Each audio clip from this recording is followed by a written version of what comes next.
in the man's house. But it's what a reason it knows you know I cheat. Gandimu makago musajja. Gavemu peacefully.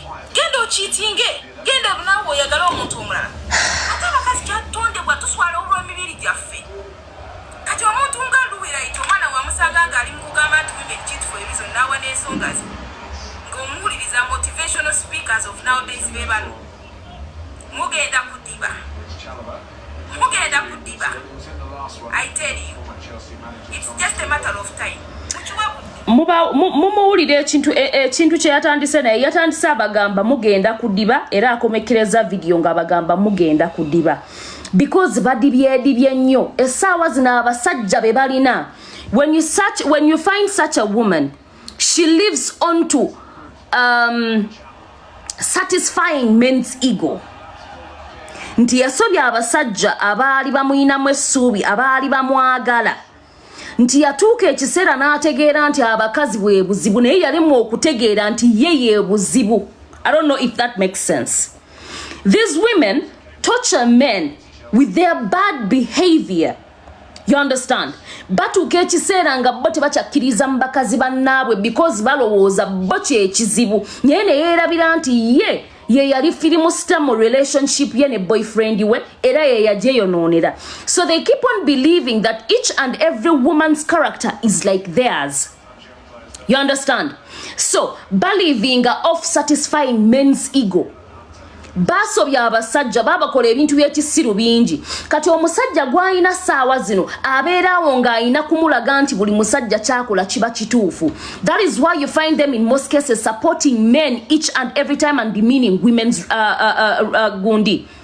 Self-respect. Bakakkanya abakazi.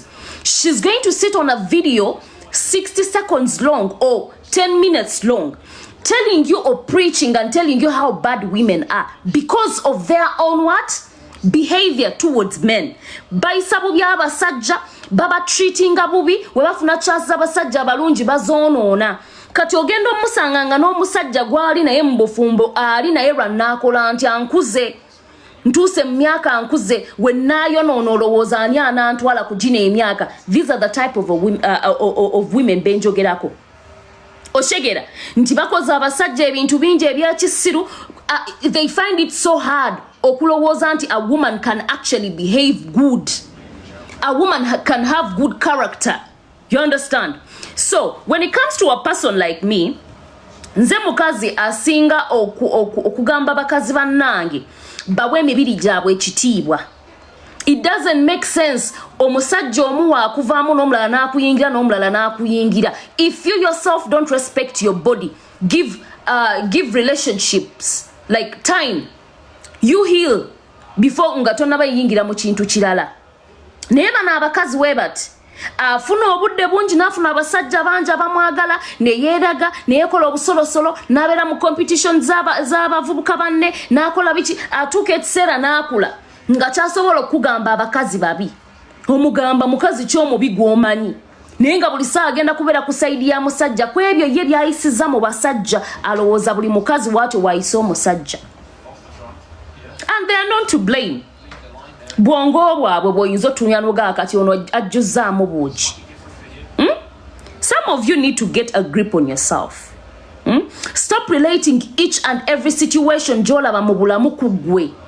By the way, if you want to ever be a better judge of situations ezituukawo mostly wano ku social media, lekera awo ng'orelatinga ensonga ezitambula ku social media ku ebyo gwe by'oyiseemu.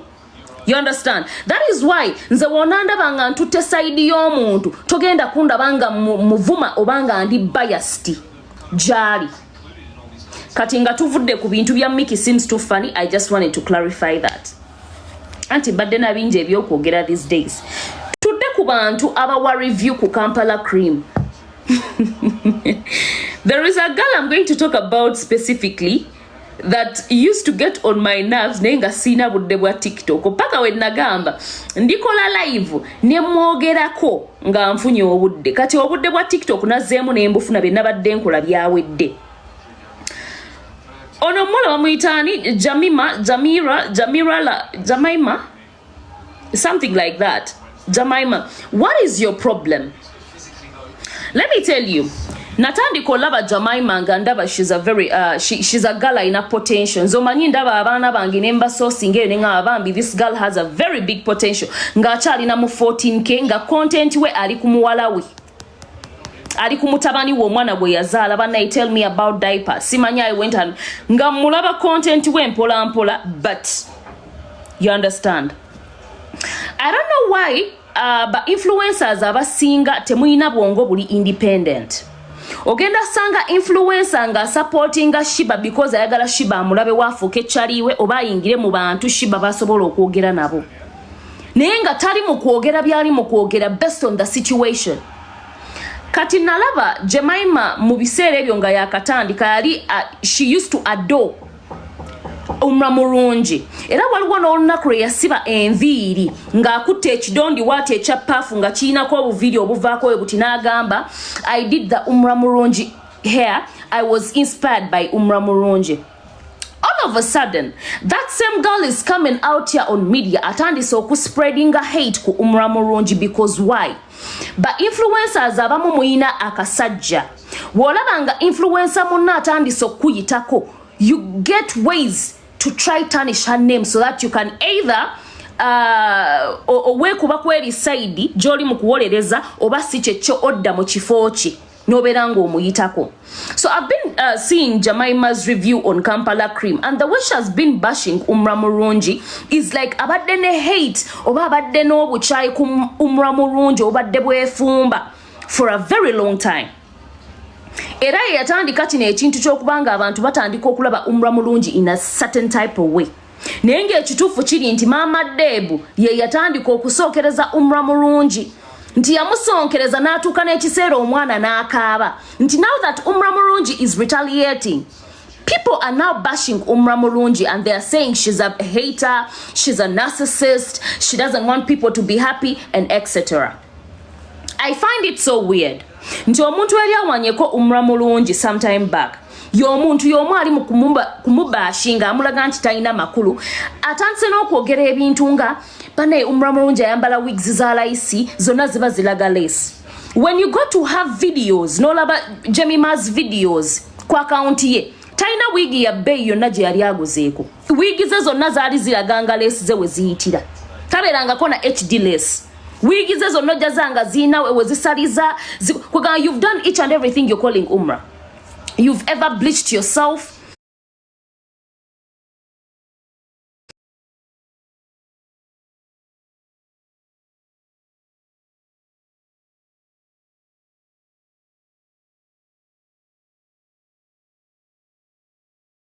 Maama Debu ne ngamba bana abaana bali muvuma Umramurungi so that they can get in touch with who? Mami Debu.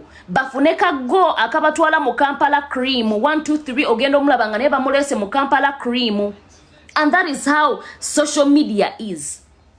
Nti bali bulungi bonoona erinnya lya Umramurungi batanishinga erinnya lye batanishinga image ye ku social media because baagala kwekwata ku Mami Debu. Balowooza Mami Debu ya castinga abantu abayingira mu Kampala Cream so that Umramurungi bamugjawo ye asobole okukola ki okuyingirawo. That muddles me as a person. No bashing omuntu n'olaga nti olina hate simanya Umramurungi lesi, but you're not even a quarter where Umramurungi is. And these are facts. Little facts. You're talking about laces, wigs zonna Umramurungi zaina, yours look way cheaper. Only your lifestyle alone is screaming neya. Ndimuvubuke yeya. That is what it's doing. So if you as a person can't like get used to your situation, no labanti omuntu gwendi muvuma ansingira ddala okubeera obulungi mba sikutegeera. Nze kyovola nkyawanya abantu abansinga okubeera obulungi ng'ate batandise okunkolako entalo. Oshegera. Some of you, some of you, ate nga serabidde abamu kumwe muwana Maama Debu because datinga musajja muzungu because yali abaddeko e UK. And that is the biggest problem we have in Uganda. Bwe buzibu bwatusinga okubeera nabo wanene e Uganda. Abana Uganda oba abantu abaddugavu kabasitabala nti omwana omuwala ayinayo omuzungu oyo aba rich kid aba rich wife tasobya tagambwako. mbu oli ayina mwaka business mbu simanyi oli ayina mwaka motoka tagambwako. And that is why you go wrong. So whenever Umra Murungi try to step up for herself, then they start saying, oh, Umra Murungi, you can't compare yourself to Mami Deb. Why? Because Mami Deb aina omusajja omuzungu. Only that is a pass for Ugandans to call you the richest in Uganda because you're dating a musajja muzungu. Only you being okubera ngo ali obadde UK obango obera UK wane Uganda oba ofuse rich kid bwe buzibu bwa mwabana Uganda cause waliwo ebintu bye mulina otunulya nga temunaba comparing abantu. How old is Mama Deb? How old is Umra? Mami Deb yali asobola okubeera Umra kyali kweje emyaka Umra jaliko. Abantu be mu comparing they are two different people. Being on the same level of being able to sit on the same show is a plus for you not to disrespect Umra Murungi. That alone. You're comparing assets za Mami Deb neza Umra Murungi. Umra Murungi ebintu byalina Mami Deb yali abina nga ali wane Uganda. Echirala abantu abasinga mugende e Bulaaya for greener pastures.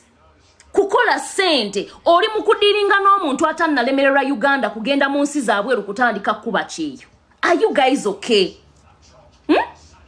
Some of you mulina okubeera nga mufuna light kubanga ebintu bye musuusuta bye mulabanga eby'amaanyi ate si by'amaanyi ku bantu ababugumyeko. Omuntu okubeera nga abeera UK, nga abeera Germany, nga abeera Canada is not a flex. Aba abantu be bamu ku bantu abalemerera Uganda mpozi ngoli agende e UK for a vacation. But if you only went to Canada, if you went to UK to wherever you are, ngogenza ku looking for greener pastures kunoonya sente kubanga ensi yeganyi. Mbasi kutegera wotandiko comparing abantu abagezezaako chimaking back home. I do not understand you bali bankuba cheyo bagenda kunoonya sente. And because bali vinga mu first world countries mulabira dalanga they are supposed to step on people who have actually tried to make it in their own country, big or small. So bifanga temunaba kukakkanya abantu kuba tunuliranga abatalina mugaso musoke mwebuuze lwaki mulowooza tebakutte bagagga bannaabwe ne babateeka ku show. First and foremost, oyo omwana Umra Mulungi is more influential than the rest of the cast on Kampala Cream, whether you like it or not. Nti amplifying the Kampala Cream okusinga. At first twaite tuina bana batuwa reviews ku Kampala Cream nga batono nnyo the interest in people eyali ku Kampala Cream wano ku TikTok oba ku media yali ntono. But ever since Umra Mulungi joined Kampala Cream, everybody is so eager to give their review about Kampala Cream. So she's more influential. Agasse ku Mami Deb nnyo n'okusinga Mami Deb waligatta ku Umra Mulungi. Because what else will Mami Deb ever give back to Umra Mulungi? Wadde kye bayita influence. We didn't know her. Aside from her having a rich man, living in Uganda and living a very comfortable life, who knew Mami Deb? Not even her brand was known in Uganda. Yes, she did have a show. Yes, she did have a business in Uganda. But who did know about her business? No one. Ever since she joined Kampala Cream and started, you guys should be respecting people like Zahara Toto. These guys are being so important and playing a very big part in this cast, the likes of Sheena. Sheena, yes, she's a real kid. She's a rich kid. Good girl, Tina bad behavior. But then again, who is Sheena without Umra Mulungi and Zahara Toto? These guys are way more influential than the rich people you're talking about. The likes of the people who are always in Simanya, UK banter. UK banter. UK banter. There is a day Jemima was like, I feel like I need to join into the UK banter. I'm like, girl, stop. That's crazy as fuck. So you guys are putting these guys ngamuba teka wagulu nyonti babe nyo because they lived in the UK, because they have the so-called UK banter. Honey boo pie pie, we have the Ugandan banter. Anyway, social media is fun. I've seen that shallow in people and I'm dying at this point. I'm dying, literally. ensonga lwaki muvuma abaana baffe abeene Uganda is because munaye bali mu reality show n'abaana abaali babaddeko UK abalina ba rich mummies, rich aunties. Who was Mommy Deb without Kampala cream? Mwali mumanyi ne gye yali abeera. Most of you are giving reviews nga mukuba umra mulungi kutambulizaako linnya lya Mommy Deb. Other than that, banaye abantu abawa umra mulungi omulimu ku Kampala cream mumwongere sente. Omwana mumwongere sente because these people are getting way more and more influential by the day because of the casts they mwateekamu.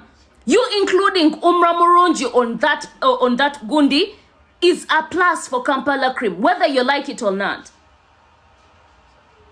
Kubanga, if those people were as big as you term it, lwaki tebaaki making a very big ne tubeeranga be bantu abana Uganda betumanya abachuku be UK era baserebu be UK. Why do they have to come back home and make a name for themselves? Let's be real. Umra Mulungi's brand was sounding a lot more than Mommy Debbie's. Ye gundi bajita bougie. Anyway, Mommy Deb, me, I don't have no hate on you, my love. I just feel like you're too dramatic. Ole tentalo ebatandika ku backfiring a jolly, then you start playing victim. You understand? You attacked Umra, called her nogamba mbubawo asobola okukwata bu boyfriend wa Umra Mulungi bonna bwe yali datinze. Regardless, tomanya ani gwe yali datinzeeko, tomanya ani gwe yali abaddeko naye, nogamba nti bonna bu boyfriend wa Umra Mulungi bwe yali abaddeko naye osobola bugatta, and they're still nothing compared to your man. And then when Umra Mulungi told you nti oliawo olina omusajja colonizer, you was mad. Why? You attack someone and expect them to play all lovey-dovey with you? I feel like each and every time Umra Mulungi were Dizamama Deb, she was only retaliating. But you guys, the hate you're putting on Umra Mulungi is overwhelming. I feel like abantu boku media mwali mwagala da Umra Mulungi agwe nenga temulaba wamutandikira. Now that she's on Kampala cream, ate kati tables have turned. Because kati waba yali wala isira isimu, kastaze ku reality show, you guys cannot up her game. Let's just appreciate talent. And that's on period. Some of you, no one can even look your way when they are talking about Kampala cream and all that stuff. Because you're all jealous as fuck. I swear to God, yes, Raquel, Bali jealous. I'm trying to find fault. Umra Mulungi, a man able to see none. But somewhere all are just biased. Mubuza rachi sinze. Rachi batute Umra Mulungi. And people were like, oh, bulango wakola. Aside from your bulango, simanya going to cheap trips. Wakagenda kumeka. Tetunalaba yo vlogo yonna yonna jako genda mu Chinatown no spending nga emitwala abiri n'otandika tuwoganira wano. Ate kati we bamuwa wigi y'obwereere n'atandika n'okusabula wigi za Umra Mulungi. It shouldn't be you. Somewhere will end fit to be talking about certain issues. Looking as rugged as you do. Bakuyise ku mukolo wa Zoe yambadde nga balloon. Naye waneno she was and it's very funny, and I love how social media be treating people. You see, Jemima, and by the way, if you don't know something, it's very nice to do research about it. When Shina called Nani Yaita Umra Mulungi for I think it was a chocolate making date, then these guys were all asking themselves, why would Umra Mulungi come overdressed in a white dress and all that stuff? And then Umra naye yali ebo Zarachi Shina ayamba dengali very basic. When we talk about chocolate and everything concerning chocolate, oh, wine, ebintu ebyo, you only think about class, only class. So woba tali chintu kyogenda kola nga bagambye jangu ku wine tasting party, no jango yambadde jeans. It has to look it. Chocolate is expensive. Obviously, if you're going to learn how to make chocolate, you have to look like it. So, me, I feel like buli omwe nyambala gye yali ayambadde yali esuitinga the occasion. Omuntu yali asobola okujja ali nomo nga ayambadde nga Shina we yali ayambadde, era n'omuntu yali asobola okujja ali extra nga wolaba Umra Mulungi we yali akikoze. I feel like engoye zaabwe zonna zaali zifittinga gundi. Kati non Shina coming out dragging Umra Mulungi. But don't you dragging Gundi and you come overly dressed as if you're going for a wedding. And then they call you for a birthday party and all that stuff. What you Ambadenga made?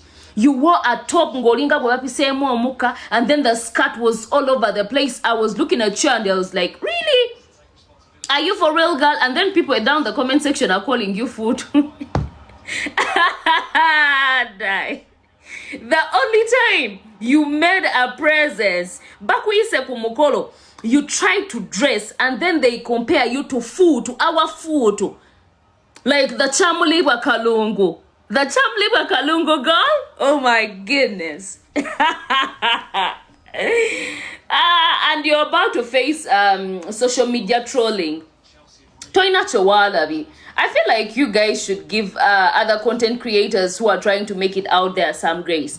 Because they all be out here ngamuba trashinga, but you don't know what these people are going through. Nemutula ku simo wamwe, nemula baba isezera baby somewhere, and because she's dressed in a certain type of way, you guys are all over the media trolling her, saying this and that about her. Maybe fonga tonaba kutukawo, newe bakwa ku opportunity to also kufitinga ngatoze. You can't do none of that.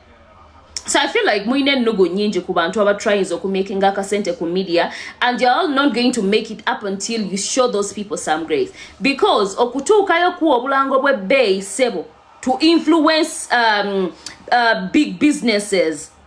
Si changu. Si changu. Okategedde akantu apo.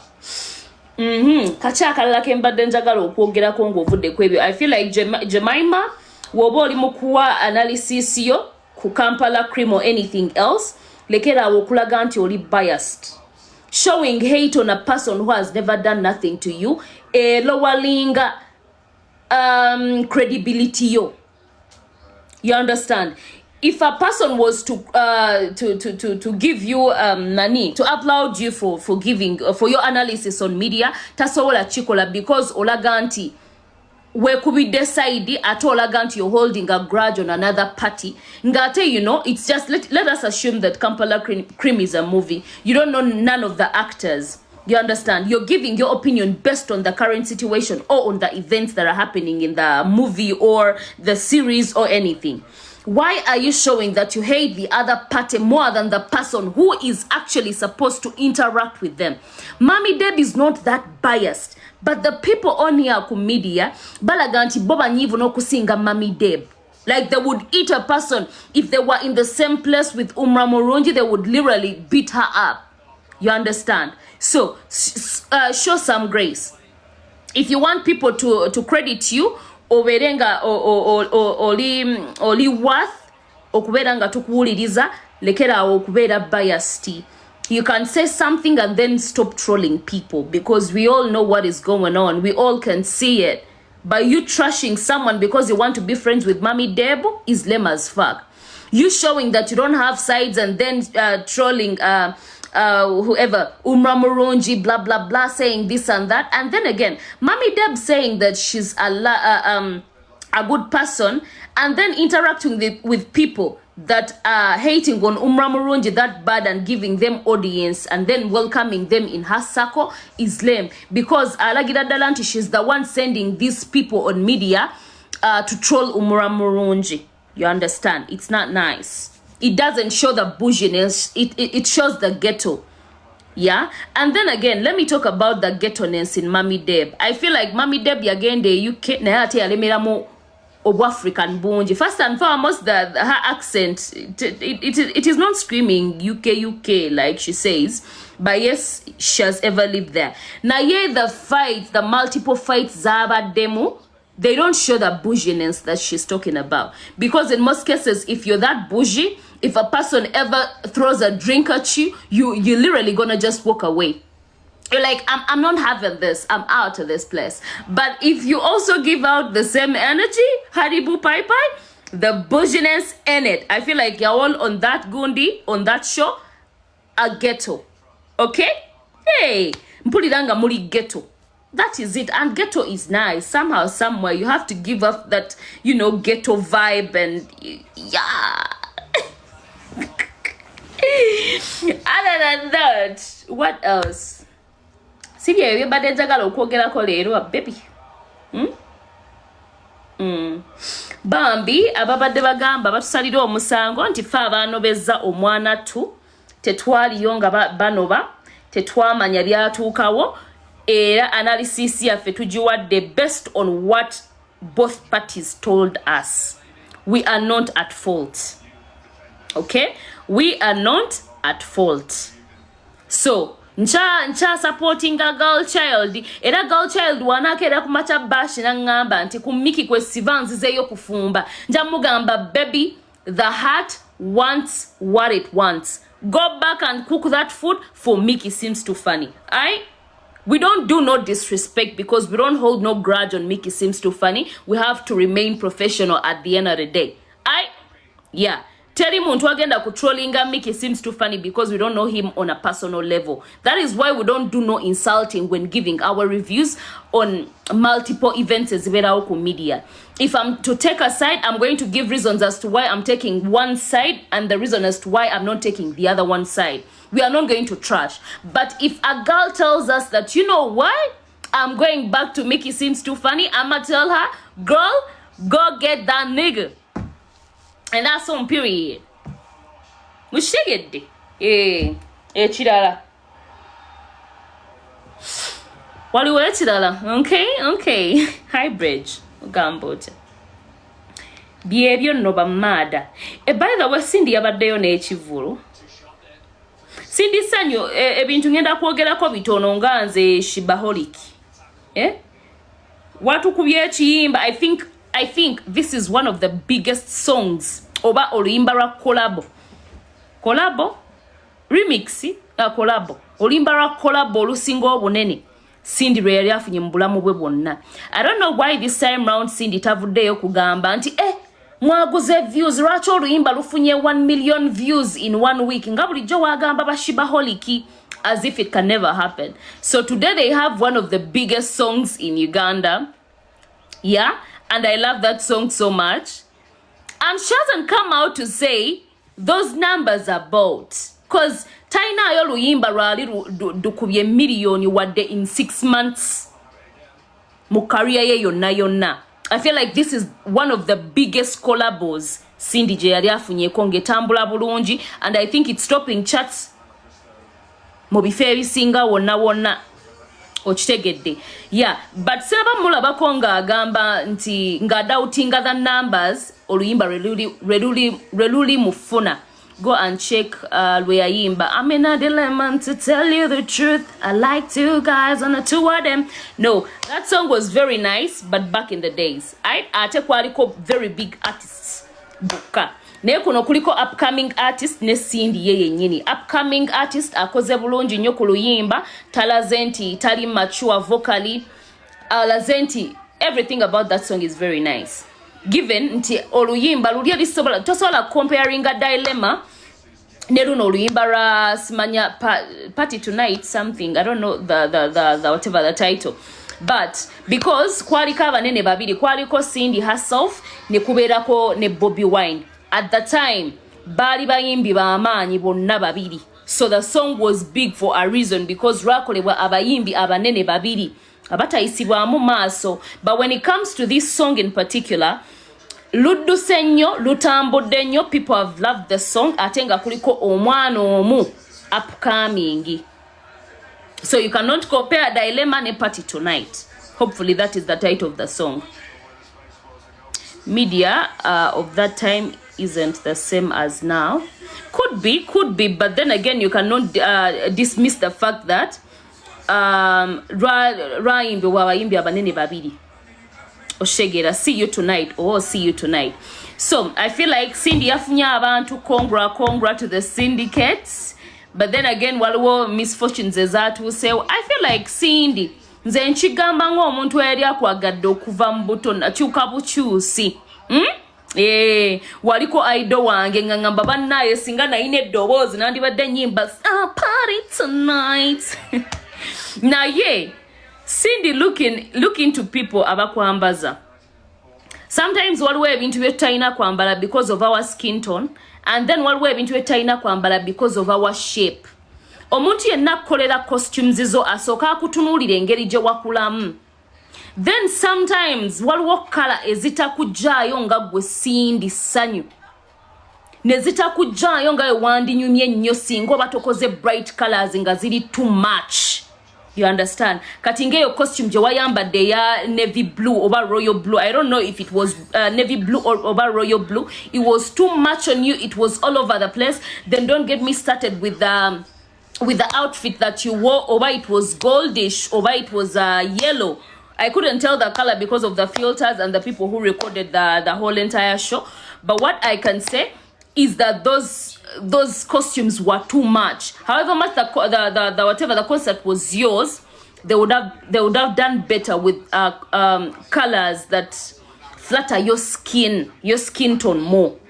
Then chenyizo kugambako this time the chewa improving nze oyo makeup artist omujjaako mukono salabye bulago leero ennaku ziri eri ba makeup artist abadde bakolako bonna obadde mweru mu face ngeno oli kyandiru. But the makeup was giving, it wasn't giving too much as always. Bulijjo janokola makeup eyeshadow nga wa blue nga bataddemu purple eno gundi nga bamuyita batya gundi wa mungi nnyo bamuyita batya anti nze makeup nabyerabira. Ono abeera wano ku matama wano we bati bamuyita batya brush nga mungi nnyo nakulukuta. But the makeup artist watuuyanye naye nga ka makeup okalaba nti kabadde kalungi nga kali superb nga kali classy. What you failed on was your costumes. Your costumes do not flatter your body.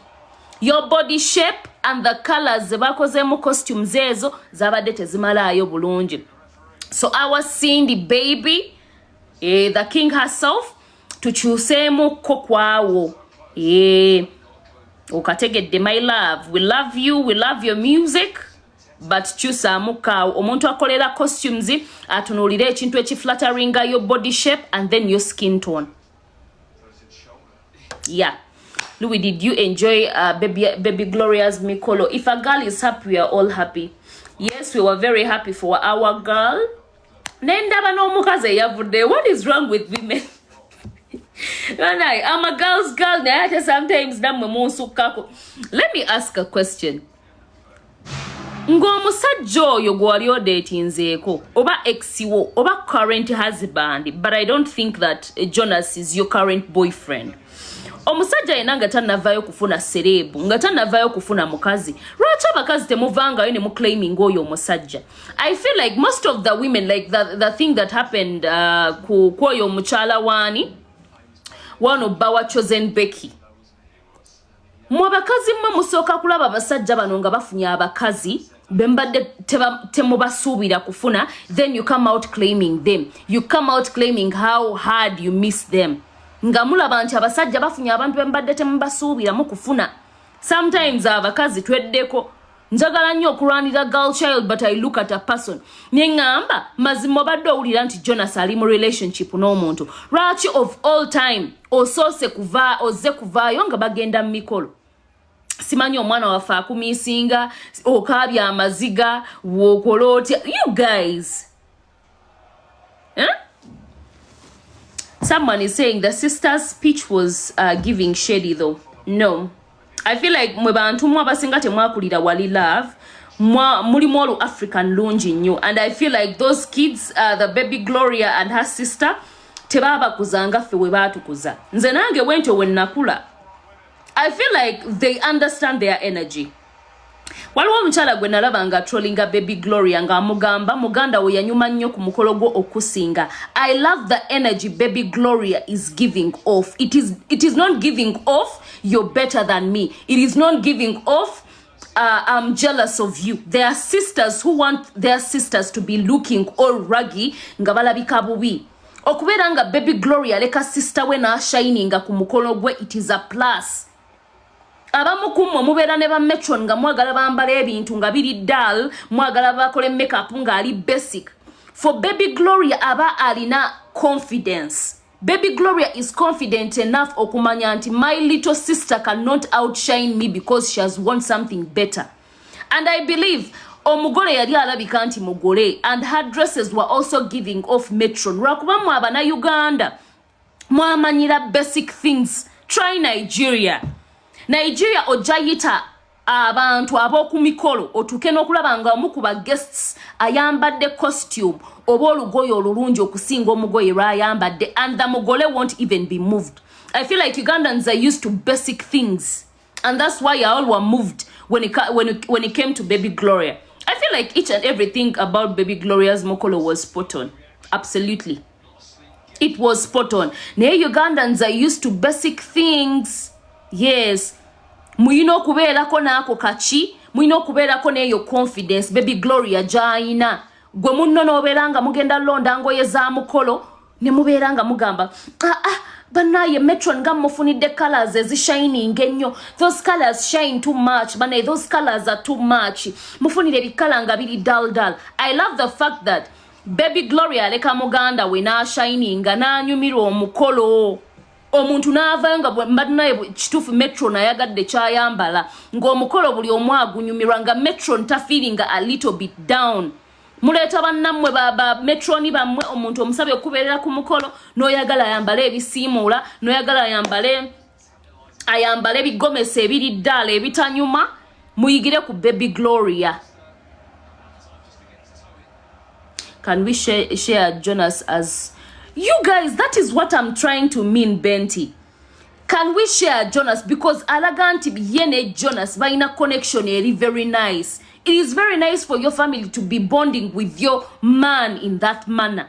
Ati chembamba gambe muri too African for Baby Gloria's mukolo. Trust me, Nant. You guys are too mulaba nature Mami Gloria okubeera ku mukolo gwa mwala we kyabanyiziza. Hey, mama, mwina kubeera eri. My mom has to be on the mukolo ku front line. Kubanga ata eyanzala wa atabeerewo ku mukolo. Bano basenga abamanyi otugeyengula ne beetuuza waneno ku lulankani. Tekijja kukola. Me, if I'm to get to do any mukolo, my mom has to have her own seat. Walinga yali ku mwaliriro. Nga yakuba engalo. Nga yasinga okuyisaamu akalulu. Okategedde kubanga ennaku zino ne relationships ennaku zino teziwangaala. Mutiitiiza abazadde okubeera nga abasajja bammwe babalabako simanyi obuki ne bitawangaala ne bi relationship byammwe. Let us learn how to live in the moment. Abazungu nga bo tebafanga tebafuna buko. Simanya culture, simanyi ojja kubugumu. Nothing like that works anyway. Abana Uganda, we are not local because at the end of the day, that is our culture. Our culture is local. But then again, abantu bakyuse gwowoba okyali muziri embeera ezeddedda mama ina kubeera eri mufumbiro ng'alingiriza mu kagundi kola ogugo mu following culture. Okategedde naye abaana abawulira nti bazadde baabwe balina okubeerawo nga bali present bajja kubeera. These days basajja baffe bawa ne bamaama baffe obufumito ne bafutafuna zino endwadde zammwe ze mugamba mama yafuna okukankana. Bawange najja mama namugamba bannaye selekita ng'oludde n'amuwa akafumito. It is okay. Naye kati mukyali muziri embeera ate abakazi b'ennaku zo mulina olugezigezi. Mwagala olaga nti culture mugitegeera naye culture ekoma ku mikolo. Mwagala olaga nti bannayinza omukolo gwange nagukola mama teyaliwo yali eringa alingiza naye bagambe fukamirira omusajja owulira nga amagulu gakubuguma. So if you're to follow bazita bata ennono z'Obuganda muzifollowingire eddala abamu ku mmwe ennono zammwe zitandikira ku kidaala zikoma mu kidaala. So we muba muli eno mweyisambo simanya bannaye tewabaddewo buwangwa tewabaddewo njogera yabwa oluzungu olwabadde kuli lukutegeeza butegeeza nti biri ebintu bya kizungu. So if a sister says can we share Jonas, doesn't mean let us share Jonas in love. I'm going to sleep with your man. It shows that he's now my best friend. I trust your man that he's going to take care of you. Because I've been able to find a best friend in your man. It doesn't necessarily mean nti bagenda kwebaka bonna oba muyina mu feeling oba bayinawo ekigenda maaso nedda. Oyasama nnyo yenda obigambe nnyoko nga amabeere g'embizi. Buno obuvubuka buno obunaku buno bwasama buno kati n'olyoka okalaba kamala okabakubira screenshot.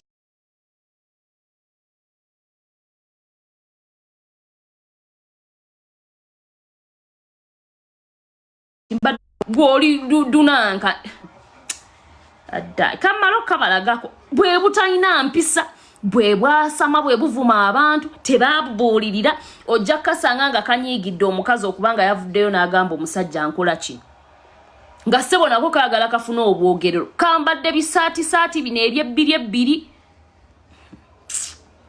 ye bannaye seerabidde tiktok weekola njeerabidde musooke mulimu I swear I've forgotten how nye kalazeewa kana akavubuka akato kalabe kafaanana. Look at a person telling me that I talk too much. Like how? Like how do you even start? Laba we kafaanana kakyasala buno obuviri bw'ettaano kamamizi boy kakyali ekyemisana ewa kakafunye data wa 5 kalaika kayimiridde ku zino library eziraga filimu ezibeerako ne free wifi kalaika kagenza na ku Freedom City kafune free wifi kizimbe kye kirali kibeerako free wifi abavubuka abato bebatero beera buno bwe usanga mu comment section nga bwogera tekasola adogulira girlfriend parties esatu noja kasanga sebo kawuga kalabi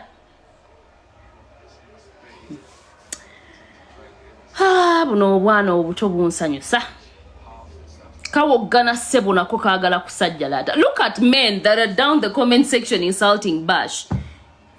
You would even find out that Mickey seems too funny is like more of a man than they will ever be, and they are out down the comment section complaining and talking all big.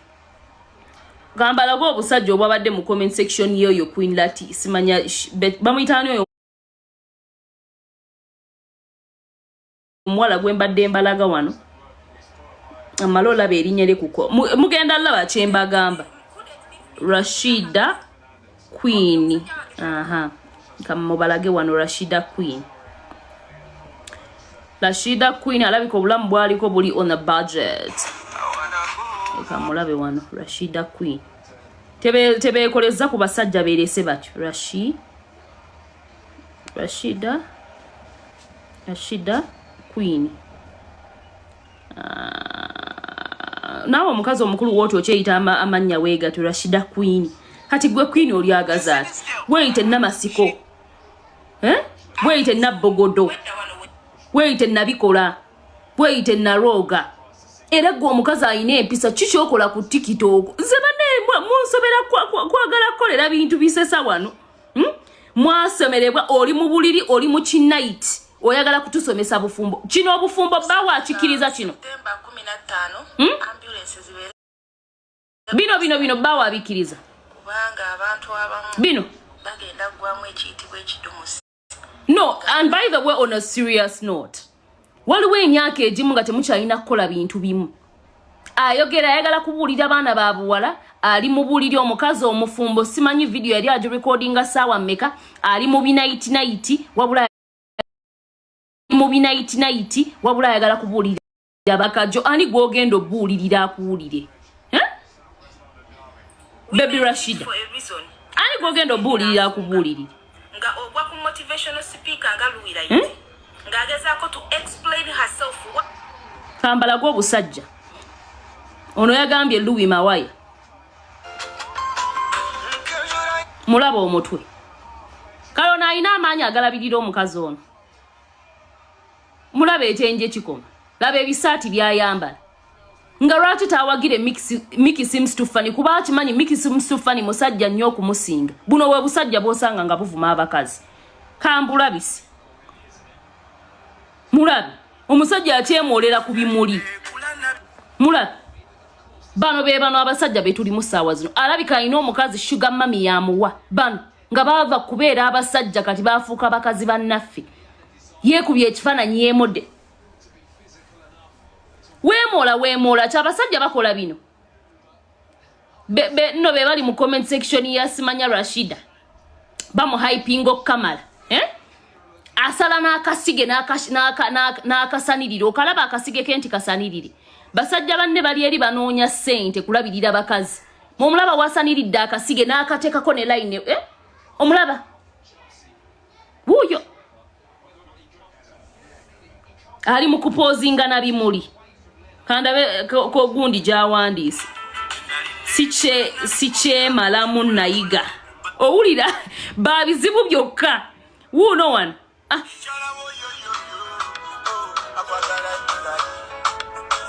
kakobe bwe buno obusajja buno nga lwaki tekanyiige